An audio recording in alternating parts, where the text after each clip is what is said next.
आपको ध्यान देना है 415 में छल है, 417 में छल के लिए दंड है, 1 वर्ष का कारावास, जुर्माना है दोनों। 416 में प्रतिरूपण द्वारा छल है, 419 में प्रतिरूपण के लिए दंड है, 3 वर्ष का कारावास, जुर्माना है दोनों। ये आपको पता है क्या होते हैं। अब देखिए 420 का अपराध आपने सुना है, छल करना, संपत्ति परिदत्त करने के लिए बेईमानी से उत्प्रेरित करना। चीटिंग कर रहे हैं आपके साथ में, आपसे चाहते हैं कि आप मुझे प्रॉपर्टी दे दें। 7 वर्ष तक का और जुर्माने का दंडित किया जाएगा। यहाँ पे देखिएगा, कोई चीटिंग करके किसी की प्रॉपर्टी हड़प लेता है तो 420 का केस बनता है, 7 वर्ष तक और जुर्माने से दंडित किया जाएगा। 421 से लेके 424 तक की धारा है, टोटल क्रॉस लगा देना। आज तक क्वेश्चन नहीं बनाना, वो बनाएंगे।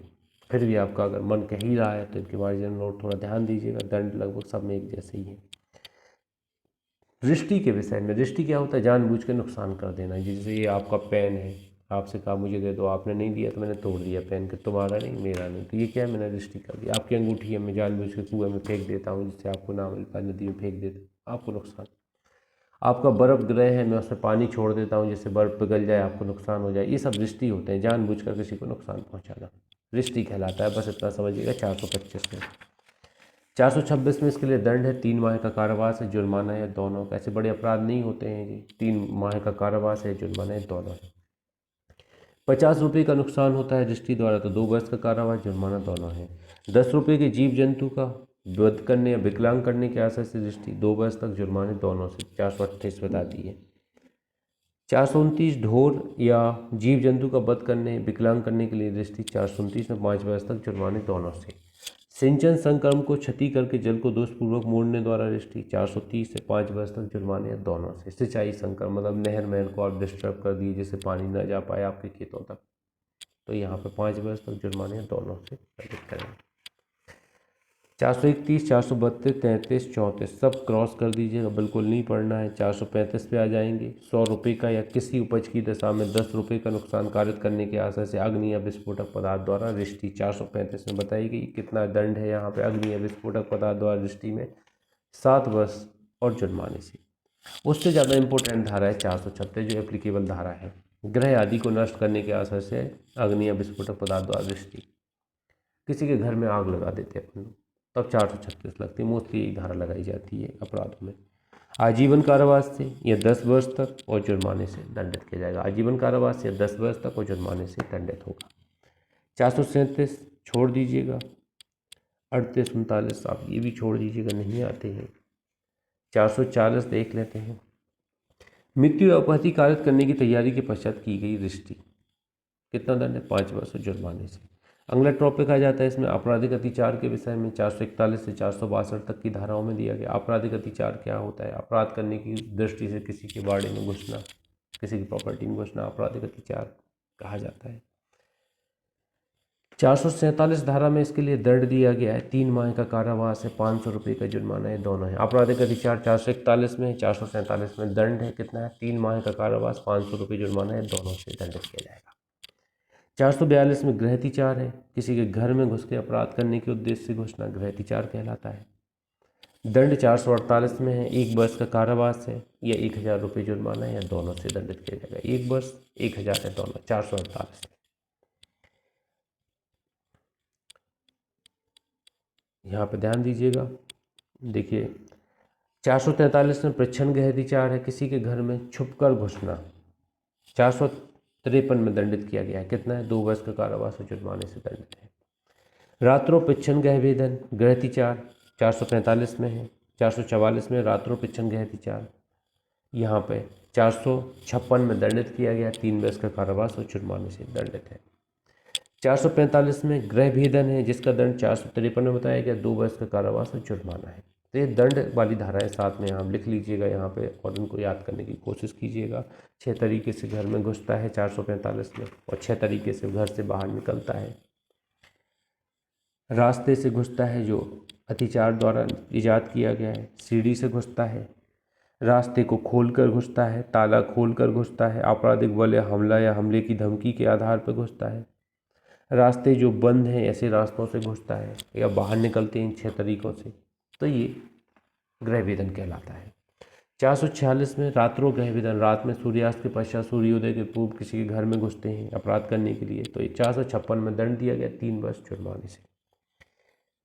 ये आप ध्यान दीजिएगा। 447, 48 ये अपन ने इनके दंड पढ़ लिए इसके साथ में, और बकाया धाराएं जो सप्लीमेंट्री धाराएं इनको आप छोड़ दीजिएगा और नहीं पढ़ना है अपन को बिल्कुल। भटकाव पैदा करेंगे क्वेश्चन इन्हीं में से आएगा। 6-7 धाराएं, 5 दूनी 10 धाराएं हैं जो मैंने आपको बताई, उन्हीं पे आपको फोकस करना है। यहाँ 463 पे आ जाएंगे सीधे कूट रचना। 463 में कूट रचना डिफाइन किया गया है। देखिए कोई डॉक्यूमेंट रचते हैं छल प्रपंचना करने के आशय से, कूट रचना है, चाहे इलेक्ट्रॉनिक तौर पर करें आप या हार्ड कॉपी में करें, तो ये कूट रचना कहलाता है। इसके लिए दंड 465 में 2 वर्ष का कारावास है, ये जुर्माना है, दोनों का दंड है। मिथ्या दस्तावेज रचना इसका एक कांड है, कूट रचना का ही एक एसेंशियल है मिथ्या दस्तावेज रचना, जो 464 में बताया गया है। 465 में दंड बताया गया है। इसके लिए कितना दंड है? 2 वर्ष का कारावास है, जुर्माना या दंड। इसके बाद यहाँ पे आप 468 पढ़ेंगे।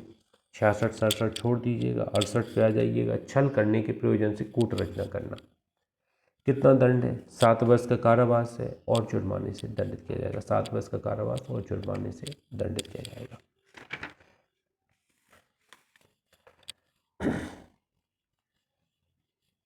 $470 देखिएगा, 471 देखिएगा। कूट रचित दस्तावेज इलेक्ट्रॉनिक अभिलेख को डिफाइन किया गया है 470 में। 471 में इस कूट रचित दस्तावेज इलेक्ट्रॉनिक अभिलेख का असली के रूप में उपयोग करना डिफाइन किया गया। कूट रचना के समान दंडित किया जाएगा अगर कूट रचित दस्तावेज असली के तौर पर उपयोग करेंगे, मतलब फर्जी डॉक्यूमेंट आप बिल्कुल असली के तौर पर चला रहे हैं, तो कूट रचना के दंड कितना? 2 वर्ष जुर्माने दोनों से दंडित। 472 छोड़ देना, 73 छोड़ देना, 74, 475 छोड़ देना, 476 छोड़ देना, 477 छोड़ देना, बिल्कुल क्रॉस लगा दीजिए, कभी कोई क्वेश्चन नहीं बनते। 477 ये है 1895 में जोड़ी गई थी, लेखा का मिथ्याकरण। अब लिपिक सेवक कोई अन्य व्यक्ति है, क्या करता है? मिथ्या प्रविष्टि करता है डॉक्यूमेंटों में, तो इन्हें दंडित किया जाता है 7 वर्ष से, एक जुर्माने से, दोनों से दंडित किया जाता है। 7 वर्ष जुर्माना दोनों, लेखा के मिथ्याकरण 470। इसके बाद कंटिन्यू 3 धाराएं 78, 79, 480 रिपील हो चुकी हैं। 481 पढ़ना है, मिथ्या संपत्ति चिन्ह को उपयोग में लाना, डिफाइन किया गया है यहाँ पे, उपयोग में लाएगा। 482 इसके लिए दंड बताती है, मिथ्या संपत्ति चिन्ह को उपयोग करने के लिए दंड कितना? 1 वर्ष जुर्माना या दोनों से दंडित किया जाएगा। इसके बाद अगली धारा है 483, 484, 485 सब छोड़ देना है। 400 कहाँ तक? 489 तक की धाराएं बिल्कुल छोड़ देना है, बिल्कुल भी टच नहीं करना है, ना मार्जिनल नोट, कभी कोई क्वेश्चन नहीं आता, बिल्कुल क्रॉस लगाइए। करेंसी नोटों, बैंक नोटों के संबंध में पूछ लिया जाता है, इनको थोड़ा ध्यान देना है। देखिए 1899 में 4 धाराएं जोड़ी गई थी, 489 ए, 489 बी, 489 सी, 489 डी। ये कब जोड़ी गई थी? 1899। 1943 में 489 ई जोड़ी गई। ये आपको पता होना चाहिए किस कौन सी धाराएं कब जोड़ी गई। सही जोड़ी बनाने में इस तरह के ओटी आ जाते हैं। करेंसी नोट या बैंक नोटों का कूटकरण 489 ये कहती है दंड कितना है? आजीवन कारावास या 10 वर्ष तक और जुर्माने का दंड है। 489 बी कहती है कूट रचित या कूटकृत करेंसी नोट और बैंक नोटों को असली के रूप में उपयोग में लाना, असली के तौर पर उपयोग में ला रहे हैं, कितना दंड है? पूर्व आजीवन कारावास है, 10 वर्ष और जुर्माने से। 489 ये है, 489 बी में आपने देखा है कूटकरण है, 489 में यहाँ असली के तौर पर उपयोग है, 489 बी में आजीवन कारावास, 10 वर्ष तक और जुर्माना दंड है, सेम दंड है दोनों। 489 सी है कूट रचित या कूटकृत करेंसी नोट और बैंक नोटों को कब्जे में रखना, कब्जे में रखना सी बताता है, 7 वर्ष जुर्माना दोनों से दंडित किया जाएगा, ऐसे नोटों को आप कब्जे में रखना। 489 डी है करेंसी नोटों या बैंक नोटों की कूट रचना का कूटकरण के लिए उपकरण या सामग्री बनाना या कब्जे में रखना, आजीवन कारावास से या 10 वर्ष तक जुर्माने से दंडित होगा। उपकरण या सामग्री बनाना या कब्जे में रखना, आजीवन कारावास से 10 वर्ष तक जुर्माने से दंडित होगा। 489 ई है करेंसी नोट और बैंक नोटों को सदस्य रखने वाली दस्तावेजों की रचना या उपयोग, रचना या उपयोग के बारे में 489 ई है, यहाँ पे 100 रुपये 200 रुपये के फाइन और प्रिजम्पशन किए। इसके बाद 490 हट गई है, 491 में आ जाते हैं असहाय व्यक्ति की परिचर्या करने की और उसकी आवश्यकताओं की पूर्ति करने की क्षमता का भंग। क्वासी कॉन्ट्रैक्ट अपन लोग पढ़े हैं, उस तरह की कॉन्ट्रैक्ट में कोई बच्चा है, उसके लिए आपने संरक्षक के तौर पर कार्य कर रहे हैं, आपको एनरोल्ड किया गया है, लेकिन आप क्या कर रहे हैं, भरपाई नहीं कर रहे उसकी, तो यहाँ पे आपको दंड दिया जाएगा, 3 माह का कारावास होगा, 200 रुपये तक का जुर्माना होगा, इन दोनों से दंडित किया जाएगा। आगे बढ़ते हैं, 492 हट गई है, विवाह संबंधी अपराध चैप्टर 20 में है, जो 493 से 498 तक की धाराओं का समावेश करते हैं। विधिपूर्ण विवाह का प्रवंचना से विश्वास उत्प्रेरित करने वाले पुरुष द्वारा कार्य सहवास। अब देखिए यहाँ पे शारीरिक संपर्क बना रहा है एक पुरुष और वो स्त्री से कह रहा है कि वो उसकी पत्नी है, कोई स्त्री है, मतलब ऐसा तो आज के समय में पता नहीं चलता कि भाई पति पत्नी कौन है, आइडेंटिफाई किया जा सकता है। पहले शायद पर्दा प्रथा रहती होगी, शायद पति के सामने भी नहीं आती होगी, इतना ज़्यादा पर्दा रहता होगा। तो यहाँ कोई झूठ के आधार पर बोलता है कि वो उसकी पत्नी है, उसके साथ पत्नी के तौर पर सहवास करता है, तो यहाँ दंडित किया जाएगा 493 में नकली विवाह बता के कितना 10 वर्ष तक और जुर्माने से दंडित होगा 493 में मौत विवाह। पति या पत्नी के जीवन काल में पुनः विवाह करना बाइगेमी द्विविवाह का अपराध बनाती है, चाहे पति कर ले दूसरी शादी या पत्नी कर ले दूसरी शादी, तो क्या होगा, यहाँ पे दंड दिया गया है, कितना दंड है 7 वर्ष तक और जुर्माने से, जो घोर पति के लिए दंड है वैसे दंड यहाँ पे दिया गया 7 वर्ष और 325 के समान दंड दिया है। राधिका समीना बनाम आंध्र प्रदेश एक केस आया था, इसमें कुछ बताया गया था कि स्पेशल एक्ट 1954 में मुस्लिम शादी करता है फिर दूसरी शादी वाइड होगी। एक मुस्लिम है वो हिंदू से शादी करता है या ईसाई से शादी करता है, अंतर्जातीय शादी करते हैं, चाहे हिंदू ही मान लीजिए किसी अन्य से शादी करता है कैटेगरी से, इनके लोकल लॉ लागू नहीं होगी, ना उन पर मुस्लिम विधि लागू होगी ना हिंदू लॉ।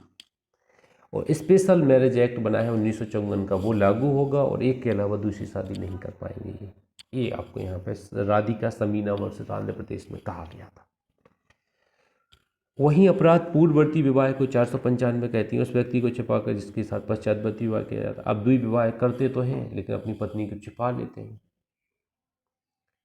देखे ना वो 3 शादियां करता है कपिल शर्मा एक पिक्चर में, और तीनों एक से, सबसे नीचे एक रहती है, बीच में रहती है, ऊपर, तीनों एक ही बिल्डिंग में रहती है। कॉमेडी मूवी है, उनको पता भी नहीं चलता कि उनके पति एक ही हैं।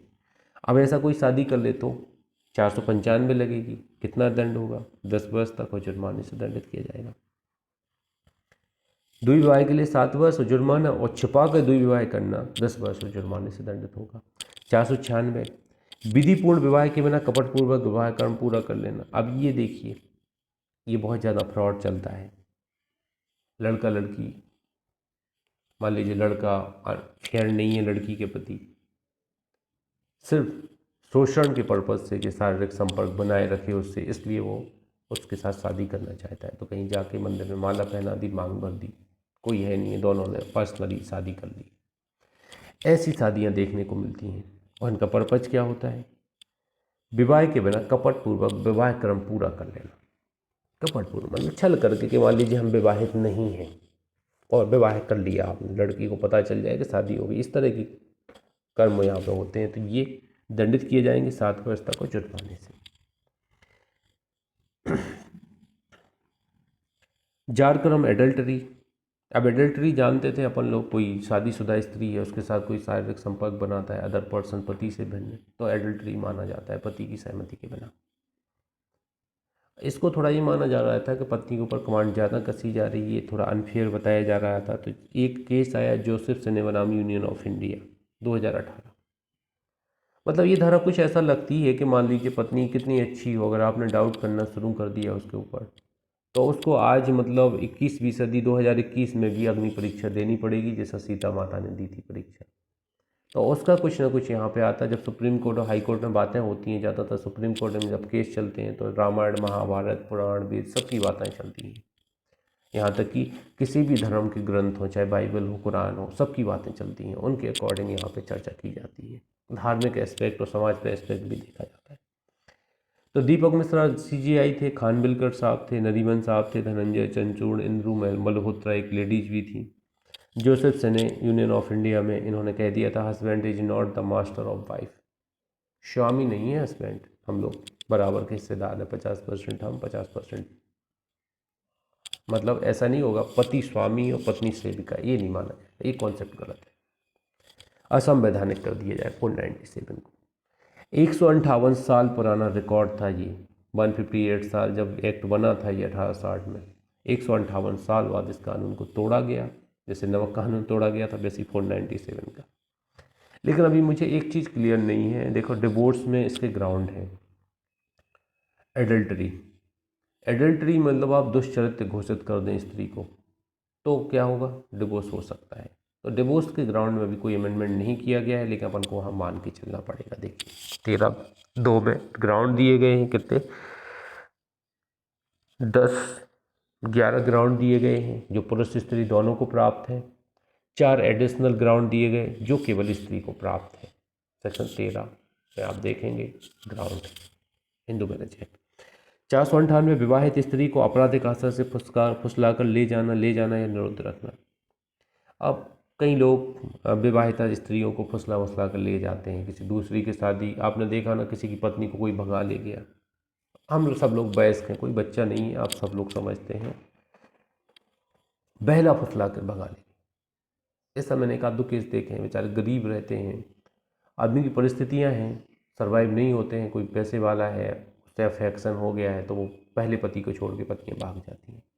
कुछ ऐसा रहता है, या जेनेटिक प्रॉब्लम कुछ रहती है, कुछ ना कुछ प्रॉब्लम रहती है, टॉर्चर होती है पत्नी, कुछ ना कुछ रहती है, वो उस नरक से निकलना चाहती है, वो भाग जाती है। तो यहाँ पे 2 वर्ष जुर्माने दोनों से दंडित किया गया है जो ऐसे व्यक्ति को ले जाएगा। बहुत सी फालतू में भी भाग जाती है बच्चों का मर्डर करके। नहीं, हमें एक चीज़ समझ में नहीं आती, जैसे चलो ठीक है किसी की शादी हुई है, पति पसंद नहीं आ रहा है उसको, किसी दूसरे को पसंद कर दिए, ठीक है इंस्टेंट भागो ना। अब तुम्हारे 2 बच्चे हो गए, 2 बच्चों की ज़िंदगी बर्बाद कर दी, उसको पति के पास छोड़ दिया, वो बेवड़ा है और वो भाग गई किसी के साथ, ये गलत है। या तो मर जाए वो बढ़िया है। कोई बात नहीं, बच्ची तो मर्डर करके जा रही है, ये बच्चों का मर्डर करके और अपने मतलब बताओ अ, क्या किस लॉजिक, हिसाब लॉजिक क्या है इसके पीछे, कोई लॉजिक ही समझ में नहीं आता। बच्चे को रास्ते से हटाने से क्या लॉजिक निकल रहा है, जैसे भागना ही है तो मंडप से भागो ना। होगी तन इस तरह की आ इंसेनिटी मानेंगे वो इसको। वाली आप लोग पिक्चर देखिएगा जिस दिन मूड ऑफ हो, तनु वेड्स मनु, रिटर्न भी आ गई उसकी। वो तो भागती रहती, वो काय शादी मंडप से भाग जाते। दम है तो भागो ना, हम मना थोड़ी कर रहे हैं। दूसरे की ज़िंदगी बर्बाद करने से पहले भागना चाहिए लड़की को, या लड़के को भागना चाहिए। कब दरवाजे पे बारात आ जाए भाग जाओ, नाकी कटेगी ना, कट जाने दो, कोई दिक्कत नहीं। अब शादी होने के बाद भागोगे, पूरे परिवार की नाकी, इधर ससुराल वाले भी परेशान, वो भी, और बेचारे की दूसरी शादी नहीं होगी लड़के की। तो देखिए समाज का इम्पैक्ट बहुत गड़बड़ है। मैंने एक चीज़ देखा है, आप लोग बुरा मत मानिएगा, यहाँ पे काफ़ी गर्ल्स जुड़ी हुई हैं। इंदौर शहर में जितना वहाँ के लोकल प्रॉब्लम नहीं किए हुए हैं, जितने बाहर के लोग प्रॉब्लम किए हुए हैं। बाहर की लड़कियां हैं, रहती हैं, खर्चे अनाप शनाप हैं, और मित्रयारी भी बहुत ज़्यादा है, 2-2 4-4 लोगों से दोस्ती है, और इनका सोचने का एटीट्यूड बहुत गलत है। ये देखा है। सर लोग हाँ। लोकल करते हैं क्योंकि हम लोग सब एक दूसरे को जानते हैं नहीं लो कहीं ना कहीं भाई, अब उसमें क्या है, लोकल वाले क्या है, वास्तव में जिनका मकान है वो तो करोड़पति हैं वहाँ पे। जो बाहर के बच्चे गए हैं, जिन्होंने 12 तक कमांड में रहा है माँ बाप की, अब वहाँ पे कमांड हट जाती है, ठीक है, कमांड हट जाती, स्वतंत्र हो जाता है। और यहाँ पे क्या है, सब कम्प्लीमेंट का खेल है, आदमी की तारीफ करो, सारे दिन नौकरानी से काम करवाओ घर पे, ऐसा काम रहता है। अब यहाँ पे क्या है, खर्चे ज़्यादा हैं और अन्य चीज़ों में लिप्त हो जाते हैं लोग, झूठे बहुत ज़्यादा हो जाते हैं तमाम। जैसे हमने ये देखा है उपयोगिता, अगर आपको देखना है तो इंदौर में ये चीज़ देखने को मिल जाएगी। कई हमारे मित्र रहे हैं, महिला मित्रों में ऐसे रहे हैं जिनको अपन ने काफ़ी उपयोगिता पहुंचाई है। मतलब वो सिलेक्शन के दौरे में 2011 में भी सिलेक्ट हुए हैं, 15 में भी सिलेक्ट हुए हैं, अपन से जुड़े रहे हैं। लेकिन उनसे अभी अपने एक फ़ोन लगा लो ना, एक हेल्प मांग लो तो हेल्प नहीं करेंगे वो। कोई भी बोल दो यार तो अपनी गाड़ी भिजवा दो स्टेशन पे, हमें ड्रॉप कर दो, नहीं करेंगे। उनके लिए अपन ने बहुत सारे काम करवाए हैं। तो ये थोड़ा ये यहाँ पे है कि ज़्यादातर सीधे साधे लड़के रहते हैं, अपना करियर बर्बाद कर लेते हैं, मेरा कहने का है। ये हमारी ये जैसी होती, टीनेजर है जैसी होती, जब हम 70+ होके आते हैं बाद में करके, तब यहाँ कुछ समझ में नहीं आता है। 17 साल से लेके 25 साल तक अगर किसी पे कमांड बनाई जाए, चाहे वो लड़का हो लड़की हो, इस दौरान अगर वो नहीं बिगड़ पाता है, दूसरी चीज़ों से आकर्षित नहीं कर पाती हैं गलत चीज़ें, तो उसकी लाइफ बन जाएगी। और इस दौरान अगर घर वालों ने पैसा देते रहे, बच्चों को स्वतंत्र छोड़ दिया ना, तो हम लोग सोच नहीं पाते सही क्या है गलत क्या है, पद भ्रमित हो जाते हैं। तो ये चीज़ें अपन लोग समझते हैं सब अंडरस्टैंडिंग, लेकिन ये गलत है। स्त्रियों को नहीं भागना चाहिए, ऐसा भागना है तो पहले ही हम भाग तो जाओ लेट आए हैं। तो आज लेट आए थे, 1 महीने पहले की कांड हो गया था। एक लड़की थी, तो उसके मतलब किसी का फोन आया, जी तो विपिन सर बोला कि वो तुम्हारे भैया ने कहा, पूछ रहे थे कि तुम पहुंच, मतलब 60-70 लोग बैठते थे सर तब तो हम लोग। जी जी। तो वो क्या कहते हैं, सर वो भैया, वो भैया नहीं है मेरे, हम साथ में रहते हैं। हमें हमारा दिमाग इतना खराब हुआ कि नहीं कैसी नहीं, लड़की। ठीक ठीक, अपन को देखो किसी की प्राइवेसी में नहीं झांकना है। देखो रिचा, अगर हैप्पी रहना है तो नहीं झांकना है। अपन अपनी ऑर्डिनरी दोस्त हैं तो ऑर्डिनरी दोस्त रहिए, आप ज़्यादा इंटरफेयर नहीं करना। हाँ मैंने कहा यार ये हाथ है, आपके पास तो टाइम है, अपने पास रखो। सर ने तो तुम्हारे लिए बोला कि भैया तुम्हारे भैया का फोन आया था, भैया हो नहीं हो, हमें किसी को मतलब थोड़ी है। लेकिन वो मतलब पूरी क्लास के सामने सर को ऐसा पटक से बोलती है, सर आप उनको भैया मत बोलो। नहीं, आपको मैं क्या करूं, देखिए मैं आपको एक चीज़ बताऊं ना, लोड का ज़माना है आज के समय में। अच्छा पैसा वाला लड़का है या इसके पास टाइम है, यहाँ पे थोड़ा हंस के बात कर लो, बेचारे फ्लर्ट हो जाते हैं, इस तरह की चीज़ें अपन को देखने को आती हैं। अब इसमें क्या है, वो बच्चे का कैरियर बर्बाद हो जाता है। यहाँ पे पहले हमें सिखाया जाता था, हम बीएससी में पढ़ते थे, कक्षा 12वीं से, हमारे जितने सीनियर थे, कोई भी स्त्री हो अपन को चेहरे तरफ भी नहीं देखना है, उसके साइड, सिर्फ पैरों साइड देखे, सर ध्यान नहीं आजकल देना है। उल्टा हो गया है देखो सर, लड़के लड़की पैसे ले रहे हैं, लड़कियां अपनी तरफ से पैसा दे रही हैं लड़कों को कर चलाने के लिए। गायत्री मैडम सही है, लड़के लोग आजकल लड़के लोग लेते हैं। और सर आईबी पे तो इतने मैसेज आते हैं कि हमें ये दिक्कत है, हमें फलाना है, आप इतना दे दो, 500 रुपए दे दो, फलाना दे दो। आजकल तो बहुत ट्रेंड चल गया है सर, लड़के मांगते हैं लड़कियों देखो से। मेरा तो, मैं खुद स्वयं विक्टिम हूँ, एक चीज़ मेरी सुन लीजिए। एक बार निवेदिता हॉस्टल है, मैं रविन्द्रनाथ टैगोर में रहा हूँ 5 साल हॉस्टल में, सागर में, बीएससी एलएलबी के दौरान। तो मेरे एक सीनियर थे, उन्होंने कहा, उनकी बहन पढ़ती थी वहाँ पर, निवेदिता हॉस्टल में थी। उन्होंने कहा यार विक्रम, घर से बुक्स आई हैं, मेरे पास टाइम नहीं है, तुम हॉस्टल चले जाओ, बहन जी को दे आना। मैं गया भैया निवेदिता हॉस्टल सागर। अब सागर बॉयज़ हॉस्टल गर्ल्स हॉस्टल का अंतर कितना है, 5 किलोमीटर होगा कम से कम। वो बिल्कुल कैंपस में बनी है, हम लोग इधर अलग बने हुए हैं डिपार्टमेंटों के पास में। मैं देने गया तो वहाँ नीचे एंट्री की कैमरे लगे हुए हैं, उन्होंने रिसेप्शन में बैठा ला मुझे, और उधर बैठा हुआ था 3-4 लड़कियाँ आई उधर, वो तो कमेंट्स करने लगी मुझ पर। मैंने नीचे गर्दन कर लिया कि आप इनसे क्या बोलूँ, मैं बहुत शर्माता था, बीएससी फर्स्ट ईयर में, फर्स्ट ईयर की बात थी। नीचे गर्दन कर लिया, उनकी रैकिंग ना ले लें, रैकिंग का बहुत दौर था उधर, बहुत ही खतरनाक रैकिंग लिया करती थी लड़की। तो इस तरह का था, मैं वहाँ पे थोड़ा सहम रहा। तब वो दीदी आई तो उन्होंने कहा नहीं नहीं मेरा भाई है ये, वो कुछ भी नहीं बोल रहा। मैंने उनसे बता दिया कि ये इस तरह का कमेंट्स कर रही हैं, तो उन्होंने कहा ये मेरा भाई है, आइंदा नहीं होना चाहिए। तो उसने सॉरी दीदी। तो मतलब ऐसा होता है यहाँ पे, एक लड़के को भी छेड़ देती हैं लड़कियाँ। तो ये आज का समय इतना गड़बड़ हो गया है भाई, इतना गड़बड़ हो गया है कि जो हमें दिख रहा है ना कि बिल्कुल सत्यनारायण की कथा बाँच रहा है, तो वो वैसा नहीं दिखेगा। बहुत उनके अंदर की मेंटलिटी क्या है ये नहीं समझ सकते अपन। तो अब जिसको जैसा जीना है जीने दो, लेकिन अपन को संस्कार अपने रखना है अच्छे, और दूसरों में बेल्ट अच्छे करना है जो अपन से जुड़े हुए हों कि वो भटकाव ना आ पाए, ऐसा करना है। तो आज के समय में अपने आप को इम्प्रेस करने के लिए, अपने आप को हाईलाइट करने के लिए आदमी कितने भी हद तक जा सकता है, कैसे भी रह सकता है। बहुत कल्चर बहुत गड़बड़ है। तो इंदौर में जितने लोग तैयारी कर रहे हैं, भोपाल में, बड़े महानगरों में, ग्वालियर में तैयारी कर रहे हैं, तो आपको क्या करना है, अगर महिला हैं, पुरुष हैं, अनमेरिड हैं, बच्चे हैं, आप बिल्कुल नए यंग हैं, तो महिला मित्रों से या पुरुष मित्रों से दूर ही रहिए, बिल्कुल संपर्क नहीं करना है। इसमें क्या है, जो कंसंट्रेशन है, अगर आप दूसरे को घुमाते रहे, खर्च करते रहे, चाहे लड़की खर्च करे लड़के पे या लड़का लड़की पे खर्च करे, तो हमारा क्या है, मेंटल लोचा वहीं फंसा रहता है। फिर याद करने का, पढ़ने का झंझट खत्म हो जाता है। ज़्यादातर लड़कियों का कंसंट्रेशन अच्छा होता है, वो इन चीज़ों को सर्वाइव कर जाती हैं। लेकिन लड़के क्या होते हैं, बहुत डेडिकेटेड होते हैं, जब जुड़ जाते हैं तो वो पूरा कैरियर बर्बाद कर लेते हैं अपना, सब सत्यानाश कर लेते हैं। एक गाना है, आवारापन बंजारापन एक खला सीने में है, इस तरह का गाना है, आप उस गाने को सुनिएगा। वो पूरे जीवन से त्रस्त हो जाता है उसमें। इमरान हाशमी है, लास्ट में वो गोली मार लेता है, क्या हो जाता है, कुछ ऐसा सा चलता है लास्ट में। तो ज़िंदगी बिल्कुल ऐसा ही है, अगर सही समय पर सही डिसीजन नहीं ले पाया, आपने रॉन्ग टर्न ले लिया, तो फिर इतना है कि कई लोग अपना आगे के जीवन में पुराना इतिहास मिटाते जाते हैं, कई लोग पुराने इतिहास को सोच सोच के ज़िंदगी व्यतीत करते हैं, ऐसा है। तो अपन को कुछ ऐसा इतिहास नहीं रखना है, अपने संपर्क में आए, खास तौर से कोशिश करना है नए लोग, अपन लोग तो खैर काफ़ी आगे निकल गए हैं, जो नए लोग हैं, टीनेजर हैं, अब नए नए बच्चे बैठे रहते हैं, BA LLB फर्स्ट सेम में है, एक को खड़ा करो 3 लड़कियां खड़ी हो जाती हैं, हाँ सर मैं बताता हूँ।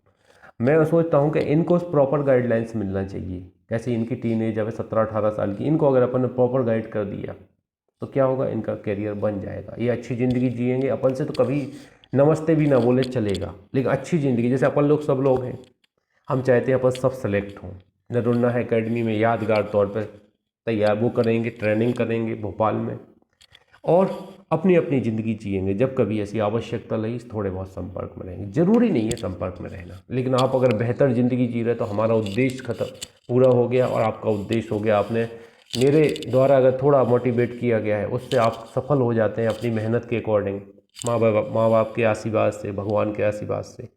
तो क्या होगा, अपने साथ आपने 3 पीढ़ियों की ज़िंदगी संवार दी, अपनी, अपने बच्चों की भी ज़िंदगी सुधार के जाएंगे मरने से पहले।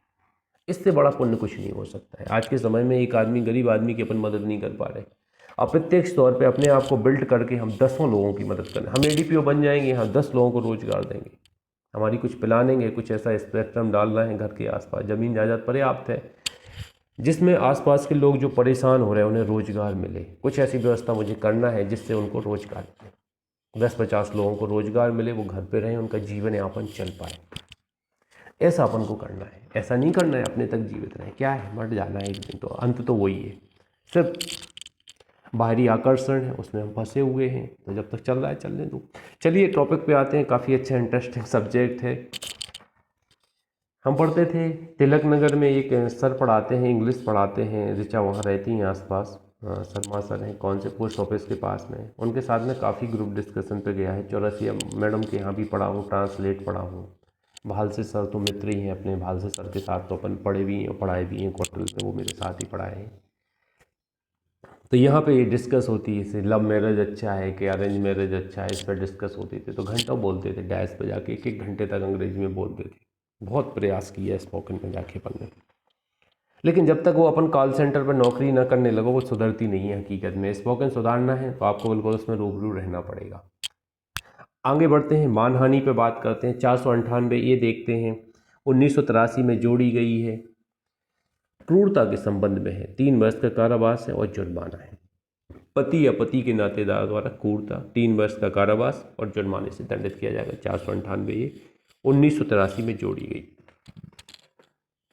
इसके लिए प्रोसीजर 198 ए CRPC में दी गई है।